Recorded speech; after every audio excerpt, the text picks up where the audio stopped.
How's it going, everyone? Data here, and welcome to the second ever induction ceremony to the Data782 Hall of Fame.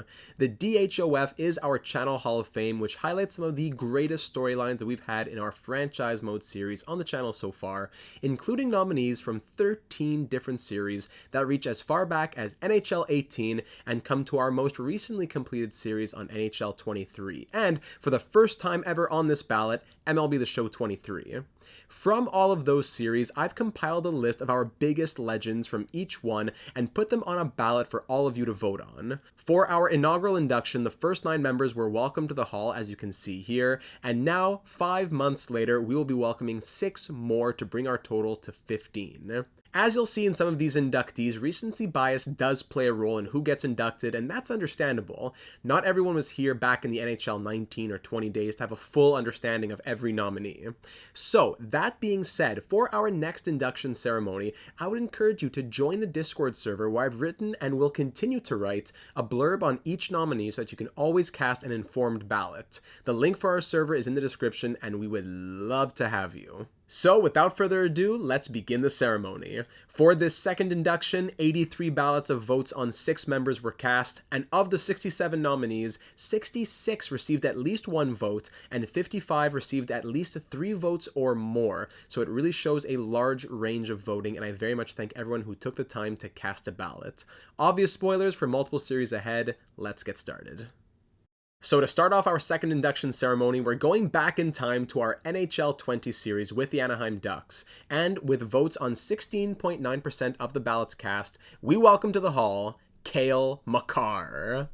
So, coming off of a 55-win season with our Ducks franchise in year number 5, we lost in round 1 to the Oilers and entered the offseason wanting to make a change on the blue line.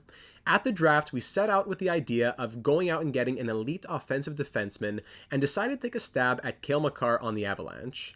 Now, at time of recording back in April of 2020, feels like a million years ago, I won't lie and say that Makar was a nobody, alright? But his name definitely didn't carry the respect in both the NHL and the NHL games as it does now. At 25 years of age, Makar was a 91 overall who had hovered around point per game and had actually just won back-to-back Norris trophies in years 4 and 5 of the franchise mode so far. So not knowing if the Avalanche would even be interested, we put together a big package that included medium elite Quinton Byfield, Hampus Lindholm, a first and a second, in exchange for Makar and a 5th. Looking back on it now 4 years later, I definitely see how it wouldn't work today, but I do believe that the trade was sound enough for the context of the time. Once Makar joined our Ducks squad, he went nuclear. Through 15 seasons in Anaheim, Cale Makar played 1,230 games, scoring 252 goals and 933 assists for 1,185 points, while also being a plus 717.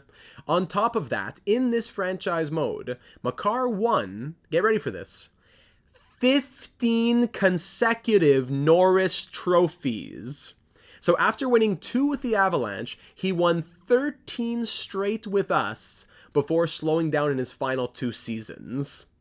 In the playoffs, Makar also scored 241 points in 302 games, almost all with us, as he won 1 Conn Smythe to go along with the 5 Stanley Cup rings.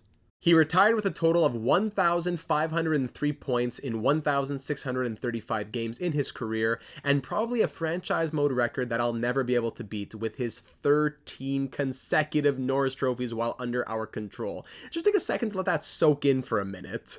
15 consecutive and 13 consecutive while under our own control. So, in the end, we all know how good Cale Makar is in simulation, and of course it's always him or Quinn Hughes or Adam Fox who win the Norris Trophy, as they will consistently put up 80 to 90 plus point seasons.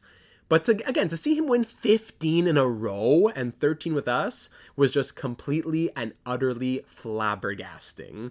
Cale, my friend, welcome to your rightful place in the hall.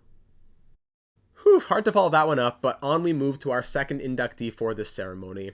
Through our 10 inductions now to the Data782 Hall of Fame so far, we've seen forwards, defensemen, and goalies all be enshrined. The one position that we haven't seen yet is any of our head coaches. It's hard enough for any of them to even get a nomination, so just getting that is honor enough. But with votes on 18.1% of the ballots cast, our next inductee is our longtime head coach of the San Jose Sharks series on NHL 23, Harrison Avery. Now, in franchise mode, as I'm sure the majority of you know well, the coach can be the most difficult position to fill. Team fits change, new players have different preferences, and it's honestly quite difficult to continue to find positive chemistry and competitive results for more than 7, 8, 9, 10 years or so if you're lucky. But in our Sharks franchise mode, we started the series with an A-minus 45-year-old head coach named Harrison Avery, and we decided to let him run with his opportunity. Avery would go on to spend 23 years with us in San Jose, and 22 of those years as our head coach, as we had him as associate coach for one season early on before promoting him back to head coach. That's where he stayed. But when he retired at the same time as fellow Hall of Famer Connor Bedard after year 23 at 68 years of age, Avery had an all-time record as head coach of 1,202 wins, 466 losses, and 136 overtime or shootout losses, the second most wins by a head coach in NHL history, and the most ever with one team. And if you really want to see how Avery stands out in history, his 1,202 wins in 1,804 games coached gives him a winning percentage of 66.63. To put that into context, Scotty Bowman sits at 58.1% and John Cooper's at 59.7% for coaches with 500 plus wins. So again, Harrison Avery, 1,202 wins, the second most all time, the first of any coach with one team, and the best winning percentage by far of any coach with 500 plus wins at 66.63%. In those 22 years as head coach, Avery saw us to 16 President's Trophies and 10 Stanley Cup championships. For all his efforts, he never won a single Jack Adams as Coach of the Year, but hey, that's EA for you. Harrison Avery, you were a staple for us over 2 decades and won the most games as head coach with a single team in NHL history. Enjoy your well-deserved place in the Data782 Hall of Fame.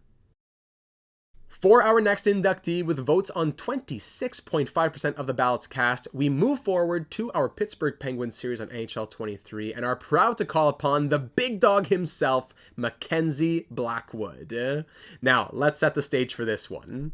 Barely above a 500 record at the halfway point in year number 1, we were looking to find some short-term stability between the pipes and saw that the New Jersey Devils had 3 NHL-caliber goalies in their system. So, we decided to acquire an expiring 84 overall Mackenzie Blackwood with the hope that he could provide some stability and get us to the postseason. Once acquired, Blackwood took over the crease and went 21-12-2, which was good enough to get us into the playoffs.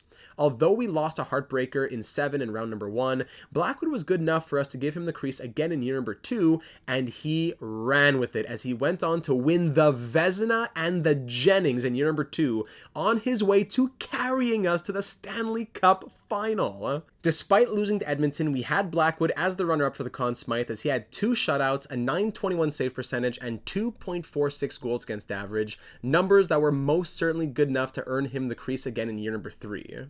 And thank goodness he did, as in year number 3, Blackwood carried us to another final, going 16-3, where we finally won it all and accomplished what we were brought into Pittsburgh to do. Our veterans like Crosby and Malkin have the Mac Dog to thank for being a huge part of getting them that last cup. As the years went on and we had to find starts for our younger goalies, Blackwood would transition between the 1B and backup roles, but could always be counted on when needed. Blackwood would appear in 298 games over parts of 8 seasons with the Penguins, winning 2 cups and going 181, 85, and 18 with 21 shutouts, while also capturing 1 Vezina and 4 Jennings. No matter what struggles he may have had later on in his career, what he did for us, especially in years 2 and 3 with the Penguins series, was integral to our long-term success, and for his efforts, he has found his way into the Hall. For our next inductee, tied with Blackwood for votes on 26.5% of ballots cast, we're going back to NHL 22 and dipping into our Seattle Kraken series to welcome someone who put up some incredible numbers, and that is the one and only Nathan MacKinnon. Now, in general, when it comes to our franchise modes, top of the league superstars like McDavid or Kucherov won't be players who we necessarily go after unless the storyline really fits. So, like how we got Draisaitl in the Penguins series, we got McKinnon through free agency when he decided to test the market in year number 2 of our Kraken series. We offered him a deal that was a little less than what he was even asking for, with the idea that if it was meant to be, McKinnon would join us if he wanted to be a part of what we were doing here in Seattle. And McKinnon did indeed accept our offer of 6 years at $11 million per season, and would go on to actually play for us for 9 seasons until his early retirement in 2032 at 36 years old. Through his 9 seasons in Seattle, McKinnon had multiple 100-plus point seasons and consistently led our team in scoring, registering 337 goals and 545 assists for 882 points in just 738 games. He was also clutch in the playoffs as he scored 109 goals and 130 assists for 239 points in just 192 postseason games. While with the Kraken, he also won a good deal of hardware as he captured 2 Lady Bings, 2 Art Ross trophies, 3 Hart Memorial trophies, 4 Ted Lindsay trophies, and 4 Conn Smythe trophies through our 5 Stanley Cup championships with him as a part of the team. At a time when things could go either way for a young franchise, Nate Mack came in and helped to put Seattle on the map and saw his career flourish for it.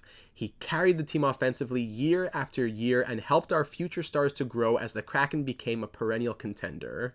And now he will be remembered for all time in the Data782 Hall of Fame.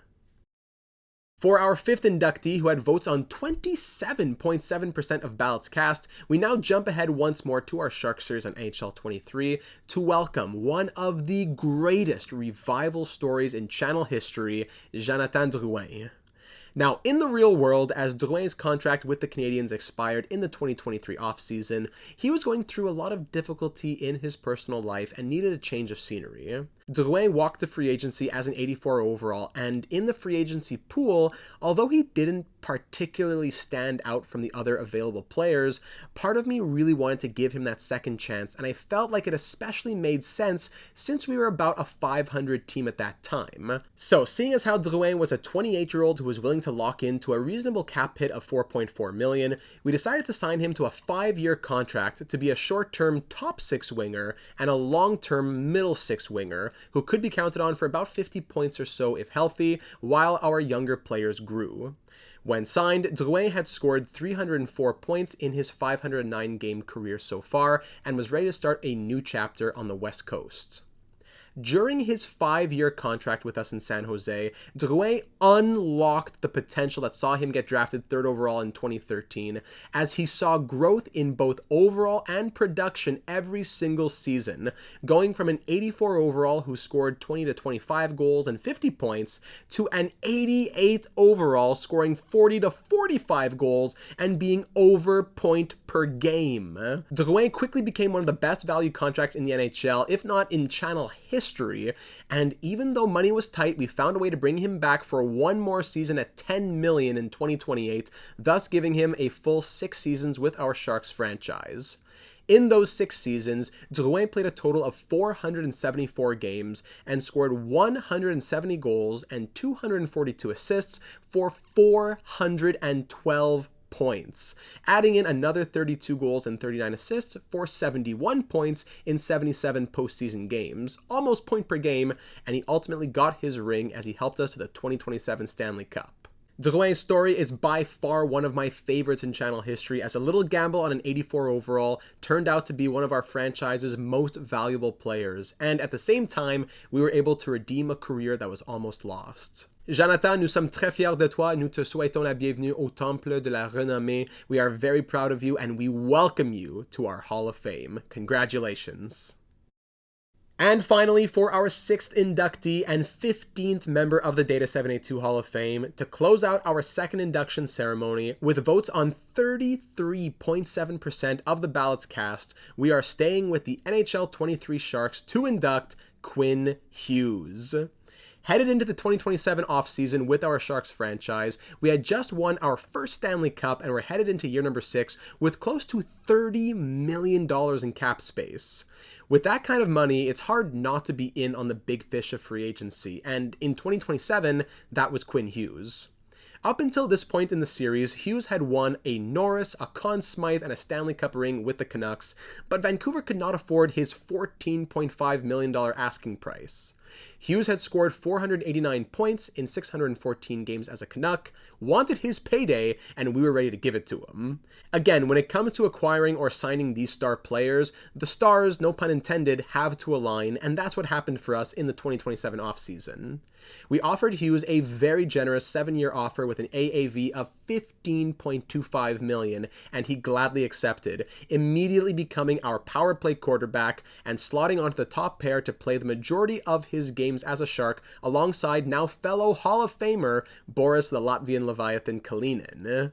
Hughes would go on to stay in San Jose for the rest of his career, playing 9 seasons with the Sharks and registering 114 goals and 557 assists for 671 points in 738 games.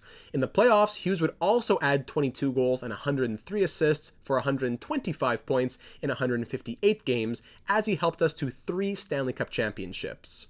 On top of his Vancouver hardware, just with the Sharks, Hughes won 6 consecutive Norris trophies from 2028 to 2033, as well as the 2031 Hart and Ted Lindsay. Quinn, my friend, you were the beast on the blue line and the modern-day NHL 20 Cale Makar, so I'm glad to see you both entering the Hall together. Take a bow, and thank you for all that you did in San Jose. So there you have it, ladies and gentlemen, the next 6 members of the Data782 Hall of Fame, joining the last 9, giving us a total of 15 members in our channel Hall of Fame so far. Thank you very much to everyone who took the time to cast a ballot, and if you didn't, I'd love to be able to have your name on the ballot for the next induction ceremony, probably in maybe like 3-4 months time. I want to give enough time that it is only a few times a year. Maybe by then our Canucks series will be done and we can add players from there, thus bring the ballot up a little bit more. We're now down to 61 nominees, so we'll see if it comes a little bit up, if we have another 4 or 6 inductees for the next ceremony. It'll depend, we'll keep talking about it, but through 2 ceremonies we've inducted 15 of the biggest legends in channel history, and now that those 15 have been inducted, I'm sure that the next 4 or 6 inductees will continue to come more and more from our older series, as I already saw in the spread of ballots for this last voting period. I know it's been a heavy focus on the Penguins, the Sharks, the Kraken, but before long I can promise you Flyers players, Minnesota Wild players, ones from our previous NHL 21-22 series, their day will come, so keep an eye out for our next voting period.